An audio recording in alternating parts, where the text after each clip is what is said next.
Hey everyone, welcome back to another video where I'll be sharing with you how you can drastically improve your playing level and mindset with the simple idea of considering candidate moves.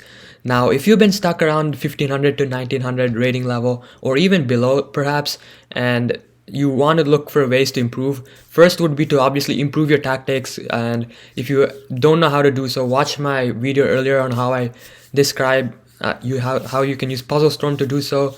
In today's video, I'll be talking about another important aspect, which is considering candidate moves, and I'll share with you one of my OTB tournament games where I failed to do so and how if I used this method, I would have been much better off. So in this position, clearly I want to attack on the king side, and my pawn and piece placements are really optimal for this plan, and in this position I continue with bishop f2, and the simple idea was to play g4, and I didn't think too much on bishop f2 and I wanted to keep going forward. However, the second I played bishop f2 and I started calculating on my opponent's time what further I wanted to do, I realized I wanted to play g4 and then swing my queen over in the future, and then I realized my bishop would actually be in the way of doing so, and I realized bishop h4 instead would have been much better. And as the game goes on, my opponent plays queen d7, g4, and after rook a7 I play bishop h4. So essentially I did lose tempo, but if I just check with the engine in this position, it says bishop h4 is basically one of the top moves, and that's simply because my queen needs to swing over, and that creates much more deadlier threats.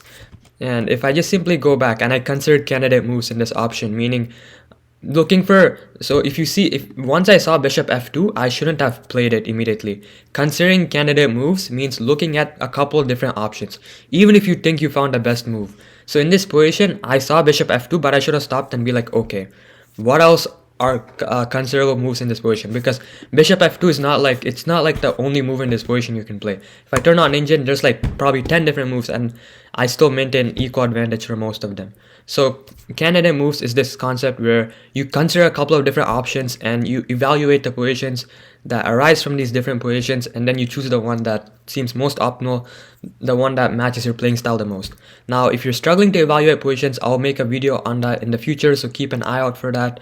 But for now, it's about emphasizing how you should be considering a couple of different options and trying to choose from that. Because right when I saw bishop f2, I really liked it because it allows g4, it allows the attack to continue forward, and I simply played it. But afterwards I realized I should have played bishop h4 to swing the queen in, and that's where considering candidate moves would have helped me a lot. And I made the same mistake again in the future, like pretty soon. So going forward in the game, my opponent was already feeling the pressure a bit. He decides to sacrifice a pawn and activate his light squared bishop. And here again, if I consider the candidate moves, I would have found a better option. Okay, first I trade on g6, which is not that bad. But in this position, I didn't know what to do. And I saw this light squared bishop, and I saw it was quote unquote powerful, even though it's not doing too much yet. And my idea was to simply play bishop e2 and try to trade it off with bishop f3 in sometime in the future. And this again, I would say, is the wrong plan because I was too worried about what black was gonna do. And okay, bishop e2 isn't that bad of a move. I still maintain some sort of advantage, and honestly doesn't even blunder any advantage, I think. But bishop f6 would have been much better because I'm just pressing forward on the accelerator and I'm just continuing my attack. Black really has no immediate threats, and bishop f6 is there to basically target the king side. And okay, if he trades, then the dark squares are really weak around the king, and I'll be playing moves like queen h6 in the future, f5 perhaps, maybe even to just bust open the king side and continue my attack. And if he tries to counterattack with something like e5, I just simply press forward with f5 as I mentioned earlier, and the tactics work out in my favor.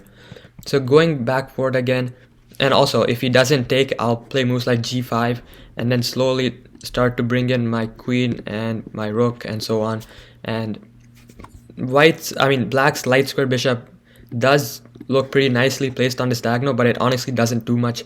As long as I make sure the queen doesn't align and checkmate my king, I should be doing fine. So again, this is the power of candidate moves. If you simply look at a couple of different options and evaluate them, you should eventually find the best option as you gain more experience, as you play more games, and as you get used to finding candidate moves. This is why if you're a serious chess player and looking to really improve, usually you are recommended to study like master games or whatnot. That's because you look at their games and it's not about only the moves they played, but the other moves that are like could be considered as good or even better than the moves they played in some cases. And you just get used to like considering these different options, evaluating these positions, and choosing the best path forward. So that's all I wanted to stress for today. Hopefully you get into the habit of considering candidate moves and choosing the best option. Watch out for my video on how to evaluate positions in the future. And yeah, that's it for today. Bye. Take care.